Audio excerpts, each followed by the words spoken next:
जी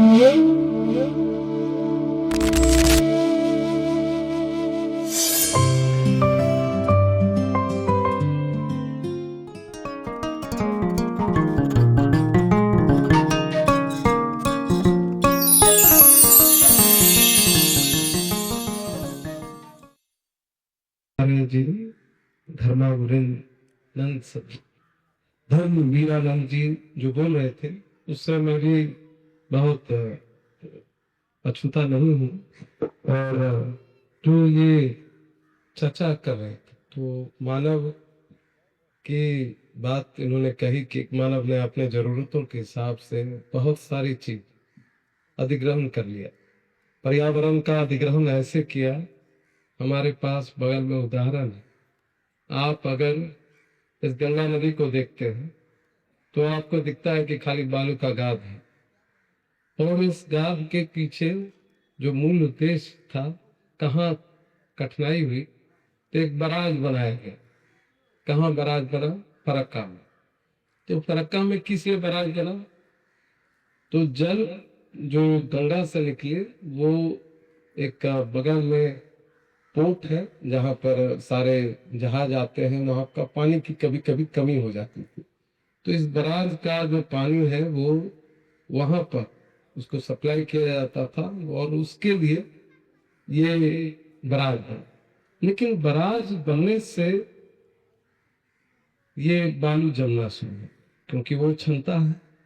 और परिणाम आज धीरे धीरे धीरे ये पूरा आप देखते जा रहे हैं बालू से भाग हम लोग के द्वारा निर्मित किया गया बराज बना उस उद्देश्य से। लेकिन इसका दुष्प्रभाव क्या होगा ये हम लोग जान नहीं का।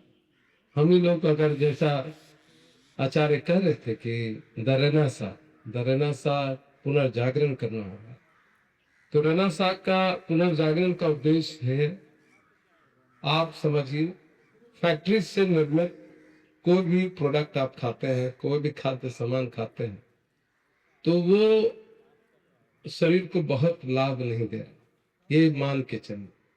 और आज आप किसी भी डॉक्टर और वैद्य से बात करेंगे तो वो कहेंगे कि जितना भी नेचुरल फल फूल खाएं उससे ज्यादा आप स्वस्थ रहें।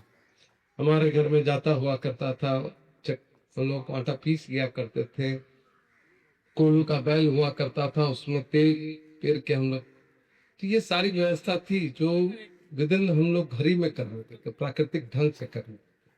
लेकिन समय का जो हम लोगों ने चेंज किया, और ज्यादा करने की इच्छा जो मानव में आई, तो ये अधिग्रहण हम लोग करने लगे बहुत सारे क्षेत्रों। आपको बताते हैं, एक सिंपल उदाहरण देता हूँ। गिद्ध जो हम लोग के गिद्ध हुआ करते थे, जो मर जाता था हमारा पशु उसको खाते थे। अब क्या हुआ कि मानव ने उसके इलाज हेतु उसमें उपचार करने लगे। एक दवा आती है डायफ्लोनिक सोडियम, जो दर्द होता है उसके लिए, तो वो गिद्धों, वो गाय मानव पर भी इस्तेमाल हुआ। अब उसके कारण क्या है कि अगर गिद्ध वो खा लेते हैं तो वो मर जाता, कभी भी अगर खाता है तो बहुत सारे कमों पर उनका असर पड़ता है। तो किस तरह हमारा लोभ लालच जो है वो समाज को, प्रकृति को कैसे नष्ट कर रहा है, ये हम सब के लिए सोचनीय है। और मैं घर अगर बना रहा हूँ तो निश्चित जो वहाँ के पेड़ पौधे हैं उनको काटूंगा। मैं अगर घर निर्माण कर रहा हूँ, बड़ा घर निर्माण कर रहा हूँ, तो और पेड़ को काटूंगा। तो ये तो स्वभाव है। इस उदाहरण में एक मनुष्य जिनकी छवि मेरे जीवन में आती है वो है स्वर्गीय रतन टाटा, और अभी वर्तमान सुधा मूर्ति है जो इंफोसिस के चेयरमैन है, नारायण मूर्ति। इन लोगों ने अपना जीवन ऑस्टर मतलब अपने से सबको त्याग दिया। और आप सुधा मूर्ति या रतन टाटा जी के घर चले जाओ, जिनको आर्थिक संपत्ति थी और साधारण सा एक तल्ला का घर रहते थे, 2 कुत्तों को रखते थे और उनके पास क्या सुविधा नहीं हो सकती थी वो, लेकिन साधारण मालिक रहेगा साहब तो वो समाज को, हम लोग को प्रेरणा स्रोत है मेरे लिए भी ईश्वर का, कि जीवन इस शैली में जिए कि जीवन भर आप उस ढंग से जी सके। एक दिन एनटीपीसी में ही किसी लेबर के चर्चा के लिए लोगों ने मुझे बुलाया था, तो मैंने बात रखी कि आप लोग का उद्देश्य होना चाहिए सरकार के, मैं भी आपके इस अभियान में साथ दूंगा, लेकिन जब कोई आदमी काम करता है और पूरे जीवन काल के अंतिम पड़ाव में उसको सर्वाधिक तनख्वाह मिलती है, सर्वाधिक तनख्वाह मिलती है, और सर्वाधिक तनख्वाह के बाद वो रिटायर करता है और उसका पेंशन आधा से भी कम हो जाता है, तो वो पुरुष तो जो मानव है वो आधा रिटायरमेंट के बाद तो वैसे मर जाता है कि वो कमी को कैसे पूर्ण करे। और उसके बाद जो बीमारी उसको ग्रसित करती है ऐसे नहीं। तो मैंने कहा कि आप लोग भी, हम लोग भी हैं, सरकार के अंग हैं, तो ये बात को जरूर रखने का प्रयास करें कि जो 20-25 साल अगर कोई काम कर लेता हो तो उसको ये अवश्य होना चाहिए कि इसके जीवन शैली के हिसाब से कुछ अंश मिलना चाहिए, नहीं तो समाज में वो अनिवन हो जाता है। तो आप समझिए ना, तो 90,000 पर कार्यभार था, अचानक से उसको पेंशन 30,000 25,000 पर आ जाएगा, उसको अनबैलेंस होने लगेगा, बहुत सारी कठिनाइयां आने लगती है। तो ये एक मैंने आपके भाव से ये आपको मैंने बात रखने की कोशिश किया।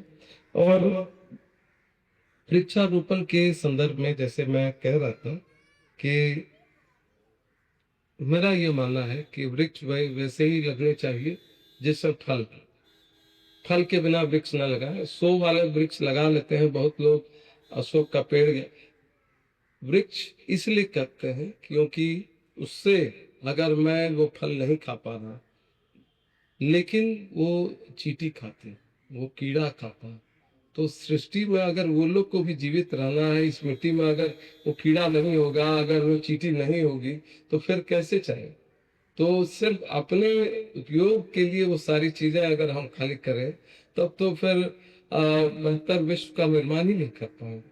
तो इस उद्देश्य से कि हमें बेहतर विश्व का निर्माण करना है और निर्माण हेतु बहुत सारी चीजों का त्याग भी करना है, और उस त्याग के लिए अगर हम आगे नहीं बढ़ेंगे थोड़ा थोड़ा करके, तो फिर समाज में अनिबंध, आज आपको अन्य देशों की आपको बातें सुनने को आती होगी कि आए दिन लड़ाई चल ही रही, खत्म ही नहीं।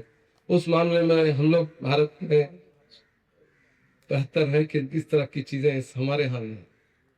समझिए, एक जमीन की लड़ाई के लिए कितने दिनों से, वर्षों से युद्ध चल, तो ये संकट है, और ये संकट का हमारे यहाँ पदार्पण ना हो जाए, तो इसके लिए जो इनके विचार है इंटरेस्ट ऑफ कॉन्फ्लिक्ट। और आपको बता दें कि इन्होंने कहा कि दहेज तो मैंने अपने शादी के समय, हमारे कत्तो भी यहीं पर है डॉक्टर रिचा, और तो हमारे पिता के पास जैसे प्रस्ताव आया था तो उन्होंने कहा था कि आपके धन देने से मैं अमीर नहीं होगा, जो आप उत्साह रखते हैं अपनी पुत्री के विवाह के लिए, उतना ही उत्साह मैं पुत्र के विवाह के लिए भी रखता हूँ। तो ये तो दोनों के बीच का है, और हम लोग अच्छे से इसका करें। और हमारी एक पुत्री और बेटी है, तो हमारी जो पत्नी का नाम है अंगिक है, और यद्यपि अंग के से नाम जुड़ा हुआ है आंगिक में, तो हमारी पुत्री का भी नाम जो आद्या आंगिक है।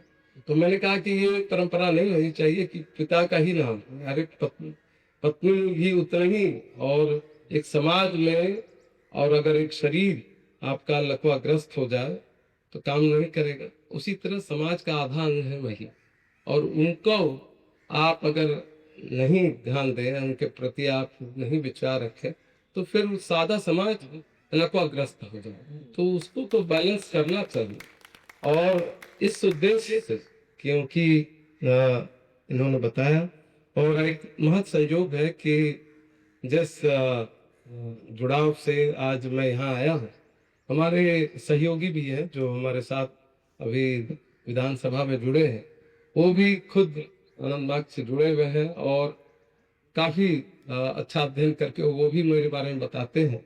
और सारी बात मैं संक्षेप में ही रखा, लेकिन 20 साल जो काम करने के अनुभव के दौरान मैंने ये महसूस किया कि अपने स्वार्थ के लिए अंत में बहुत दिन तक आप अपने स्वार्थ के लिए नहीं जी सकते। जब तक सामाजिक स्वार्थ आप नहीं सोचेंगे तो समाज का निर्माण नहीं हो सकेगा। और ये सौभाग्य मिला इसी माध्यम से। कल मैं कुछ इनके बारे में जानकारी पढ़ रहा था, किताब भी पढ़ रहा था, तो ये सौभाग्य मिला और आपके इस आज आयोजन के माध्यम से और आप लोग के बीच जानने का और पढ़ने का मौका मिलेगा। मैं अध्ययन करता हूँ और जितना मौका मिल पाता है मैं अध्ययन, और इतनी अच्छी पुस्तक आपने दी है कि मैं उस पे जरूर अगली बार जब मुझे कार्यक्रम में बुलाएंगे तो ये सारी बात जो आचार्य जी आज कह रहे थे तो कुछ अंश हम भी शेयर कर देंगे, क्योंकि मुझे लगता है कि इतना मुझे इससे जुड़ाव है और बहुत सारी चीजों पर इन्होंने जो कहा है ये बहुत सही बात है। मुझे भी कष्ट होता है कभी कभी सामाजिक कुरीतियों को देखते हुए, चाह करके भी, क्योंकि हमारा ऐसे जनप्रतिनिधि हैं, बहुत चीजें मैं बोलने लगूंगा तो लोगों को लगेगा कि दूसरो विचार बच्चे की कही छे न बुझे बने तो ढेर पड़ी गेलो छे की माथा में घुरे छे नहीं समझे छे। तो हमको भी अपने भावनाओं को कंट्रोल करना पड़ता है, लेकिन कृतियां तो है और उस कृतियों को आप लोग स्पष्ट करें, माध्यम बहुत लोग बने, तो ये स्वभाव है। और वृक्ष मैं तो कहूंगा कि हमारे जितने भी लोग हैं यहाँ पर, अभिभावक सब जितने भी आए, तो अपने बाल बच्चे के जब भी जन्मदिन मनाए एक वृक्ष लगाइए और उसको बताइए कि ये वृक्ष तुम्हारे 5वें जन्मदिन में लगाया था, और 15वें जन्मदिन में जब उसका फल देखेगा तो वो बोलेगा कि ये 15 साल तुम्हारे साथ ही बड़ा हुआ है और इस लंबी ऊंचाई को इसने छुआ है। तो सृष्टि का वैसे निर्माण होगा। और मैं मानता हूँ कि आज आचार्य ने जो कहा, और बहुतों को तो मैं सुन नहीं पाऊंगा, हमारे अनिल दा ने आज जो आयोजन किया, और आचार्य अवनिंद्रानंद जी, आचार्य रामेंद्रानंद जी, हमारे डॉक्टर जयप्रकाश सृष्टि जी, प्रदीप बाबू, हमारी पत्नी, और आप सभी जितने मैं राजा यहाँ पर प्रांगण में और उस प्रसाल में आए हैं, उनको मैं हृदय से आभार व्यक्त करता हूँ। और मैं भी उस जीवन में, अपने जीवन में इस तरह से जीना चाहता हूँ। त्याग की भावना है और बहुत कुछ त्याग करके धीरे धीरे आगे बढ़ रहा हूँ, तो उसमें ऊर्जा आपकी रही है, आपके आशीर्वादों की ऊर्जा से ही मैं आगे बढ़ूँ। और मैं ये आश्वस्त हूँ कि त्याग करने का फल तो मिलेगा, लेकिन सीधा मार्ग नहीं होता है, क्योंकि आप कलयुग है तो कलयुग में तो थोड़ा छल कपट ये वो सब चीज आ गया। तो अब इस युग में थोड़ी कठिनाई है, लेकिन प्रयास है। और आप जैसे और आचार्य जैसे अभिभावक हो जो मेरे मार्गदर्शन करते रहे, तो निश्चित स्वरूप में कुछ पर्यावरण, कुछ समाज, सब दृष्टिकोण से आपके बीच में काम करना चाहूंगा। और इसी उद्देश्य के बीच आपके बीच आया हूँ। और हमारे दूरदर्शी जो महान युग पुरुष थे प्रभात रंजन सरकार जी, उनके प्रति श्रद्धांजलि हम लोग की यही होगी कि कुछ अपने जीवन काल में अपने स्वभाव में बदल पाए और कुछ कर पाए। त्याग करना सबके बस की बात नहीं है, और कुछ अगर जीवन में त्याग कर पाए तो मैं लगता है, जैसे मैं त्यागता हूँ 2 दिन मैं उपवास रखता हूँ, तो ये इसलिए नहीं कि शरीर को कष्ट होगा, लेकिन ये 2 दिन का अगर भोजन अगर किसी और के लिए इस्तेमाल हो जाएगा तो कहीं सृष्टि में चला जाएगा, तो वो उद्देश्य है। उसी तरह अगर आप कुछ त्यागते हैं तो वो सृष्टि ऐसा है बैलेंस कर लेती है, यहाँ को उठा के कहीं दे ही दी। और ये मैं मानता हूँ, और आप लोग भी थोड़ा थोड़ा कंट्रीब्यूट करेंगे इस सिस्टम में, तो कहीं ना कहीं वो वापस। और जब मिलता है तो लौट के आप ही को है। वो आपने जो दिया वो आप दूसरे को दे रहे हैं, वो धीरे धीरे घूमते घूमते चेन बन करके वो फिर आपके स्वतः आ जाए। और वो इतना चौगुना होके आएगा तो उस समय आपको लगेगा कि ये जो ईश्वर है और ये सारा जो भाव है ये कहीं ना कहीं हमको फलित करता है, आशीर्वाद देते। तो इसी भावना के साथ आज आप लोग के बीच क्षमा चाहूंगा। एक समान कार्यक्रम का आयोजन भागलपुर में भी कर दिया गया है, जहां पर न सिर्फ भागलपुर जिला के और बांका के भी सभी जो निर्वाचित विधायक हैं उनको बुलाया गया। और उसी सम्मान समारोह के आयोजक करता हमारे ससुर हैं, डॉक्टर डीपी सिंह है। और उस समारोह में मैं ही देर से पहुंचे तो कठिनाई है, इसीलिए आप लोग से क्षमा चाहते हुए प्रणाम करता हूँ। आप सबका आभार।